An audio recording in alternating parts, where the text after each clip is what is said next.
Okay, so how do we feel about Jimmy Garoppolo as the new quarterback of the Raiders? I feel like we do a lot of talking about Garoppolo. It's kind of just accepted of, I feel like, what people view him as, which is like a solid quarterback who got his numbers inflated in the Shanahan scheme. That's kind of the consensus. But I figured, let's make a film study and kind of, just see if that's true. Question it, right? See what we can learn, and if is that the case, and maybe is there maybe not necessarily sweeping differences in how we view it. Are there smaller differences in how we view him potentially? Well, let's get into it. So first, let's start off with a play like this. I think this is a very good example of kind of what we saw a lot of with Garoppolo in his 49ers era, where what's going to happen is he has a slot receiver going to be running a quick route over the middle. That's the way this play is designed to work. One-on-one matchup. It's a good angle. It's a good situation, right? I mean, that's the reality is that's what Garoppolo had a lot in San Francisco. There's no denying that. He had good situations. Well, right when this play begins, you see that, okay, it looks like it's about to get open, but not wide open. There isn't a massive window, and there's ways you can make this completion without it being a great play either, right? In an ideal scenario, you could find a way to allow your receiver to run after the catch, pick up as many yards as possible. So there's a chance that if you kind of miss this throw a little bit, it could be, incomplete if you throw it behind, or it could be, a catch, but maybe Deebo Samuel, who's the receiver on this play, will have to dive to make the catch, or just get himself out of position and stop his momentum enough that he will get tackled. However, this is a perfect throw, and they're able to pick up a, decent chunk play right there. So I do think it's worth mentioning with a lot of quarterbacks, we kind of will criticize the quarterbacks who only make their layups, right? We like guys who can make contested threes, so to speak. We like guys who can make these incredible Patrick Mahomes style left-handed throws. Those are the exciting ones, but there is still plenty of value in a quarterback like Garoppolo. I think there's no denying that. And I do think Garoppolo does a good job at, not just throwing to his first read. He doesn't just hit open guys constantly. Yes, that is an element of his game. There's no denying that. But that's not all he does. On this play, it's going to be man coverage that the Cardinals are in right here, and his first read is going to be towards the right side of the screen. Watch how he takes the snap, looks over, and I can't tell if he was supposed to try to throw towards Kittle or McCaffrey. I'm not sure exactly which one he's looking at right here, but either way, neither one of them are open. So again, maybe he could just throw up a jump ball to Kittle. Wouldn't be the worst idea in the world. Kittle's very good, but let's not necessarily force something here. Let's maybe see if something better can emerge. Instead, Garoppolo now moves over and gets to his next read where he sees that Ayuk is getting open here. And again, you're playing against the Cardinals who, let's be honest, aren't the best at covering. So if you look over and see your first read isn't open and it's in a great spot, hey, maybe don't be afraid to get to your next read, right? If you're playing a team with a great secondary, maybe you'd be a little bit more wary of doing that. However, Garoppolo does make the throw to Ayuk, who gets into the end zone for a touchdown. So again, he can do this stuff. Well, it's used as a negative,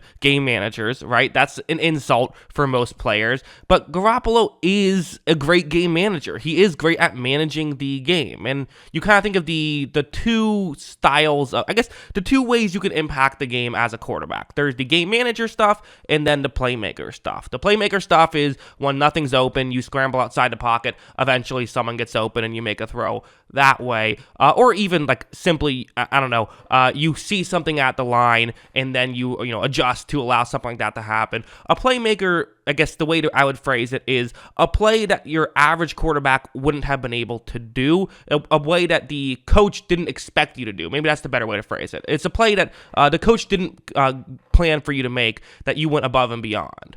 But the reality is, doing what the coach expects you to do, there's a ton of value in that, and coaches will certainly like you if you can do it. But Garoppolo can sometimes go above and beyond too. Like a play like this, for example, it's a very unique play where interior defensive lineman's going to actually drop back into coverage on this one. Watch, right when the play begins, he drops back into coverage. Garoppolo notices it and steps up in the pocket right here. And listen, I'm not going to sit here and say that Garoppolo is Mahomes or Garoppolo does this with a ton of consistency or anything, but I do think that Garoppolo can do this. See, this is something he's capable of doing is when the opportunity arises for him to move around, he can do it. And you see Kittle is open. Just kind of the way it worked out. Kittle noticed, hey, there's no one deep here. Let me try to, get over there. And Garoppolo notices this. Watch, as you see, Garoppolo does flip it to Kittle, who is then able to make a great move in open space, gets a touchdown. Great play by Kittle, no denying it. But again, there's some nice stuff there from Jimmy G as well, and these are some of the things that Garoppolo is capable of. Again, I'm not trying to say he does this super consistently, but he will show flashes of this, and I really do believe, I think Garoppolo had his best year last year. I think Garoppolo played his best season in 2022, so, the Raiders are kind of buying high on him a little bit, and hopefully he continues to grow and get better. Now, listen, are there some negatives? Yes, there's some negatives. The reality is, when he's in a bad situation, I think people are very, just curious, how is that going to go if you're in a bad spot? What's going to happen? A play like this, it's really going to be a one-on-one matchup on the outside, as it's an all-out blitz. Cover zero, so everyone's rushing the passer except for the players who are playing man coverage. Garoppolo takes the snap, he reads that and says, okay, well, let me just throw it up and let a receiver make a play. That's what Jimmy G does, and it gets intercepted. And the reality is, there is still only so much Garoppolo can do. That's just the reality of the situation. I do think that if he's in a bad situation, I don't know how much he's going to elevate a team. The ideal scenario for Jimmy Garoppolo is San Francisco, right? That's the perfect fit for him, of being in a good situation where all he has to do is run the offense, and then maybe occasionally he'll make a play above and beyond that makes things work better. But if he's in a situation where the offense isn't working, I don't see him pulling a Lamar Jackson that we've seen, Lamar be in bad situations and still find a way to get points on the board. That's not Garoppolo's game. That's just not who he is as a player. It's not necessarily a bad thing. That's what he brings to the table. If you look at his Pro Football Focus grades year in and year out, for one thing, it always kind of surprises me how long he's played. I don't know why. I think it's maybe just because it took him so long before he actually became a starter. But it feels like he should be 27 or something. He's 31. But obviously, you look at the snap count. That's TOT. That's total snaps. And he, only had, really, the first year he played was 2019. That's really it. I mean, 2017, that was when we kind of saw that's when the 49ers went out and they paid him. They traded for him from New England, that year, and he came in, played very well, had probably his best stretch of football in his career that second half of that season, and then got hurt early the next season. So it wasn't really until 2019 that we finally saw him get a significant amount of playing time, but was solid for the 49ers. I mean, again, in the 3 seasons that he's gotten over 500 snaps in his career, he's posted over 70 grades each year. He's a good quarterback. I think there is a question in what is your ceiling with a Jimmy Garoppolo quarterback. Yes, the 49ers came very close a couple of times to winning a Super Bowl with him, but I think you could argue that he was part of the reason they didn't win the Super Bowl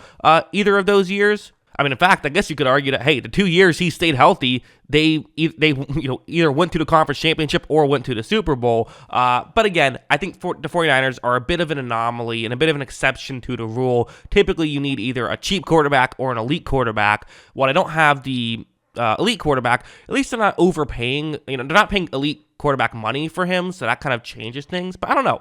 The ceiling question is fair, but he's a good player and should be good for the Raiders. At least that's what I think. What do you guys think? Let me know in the comments below. Always love hearing from you. And of course, as always, thanks for watching.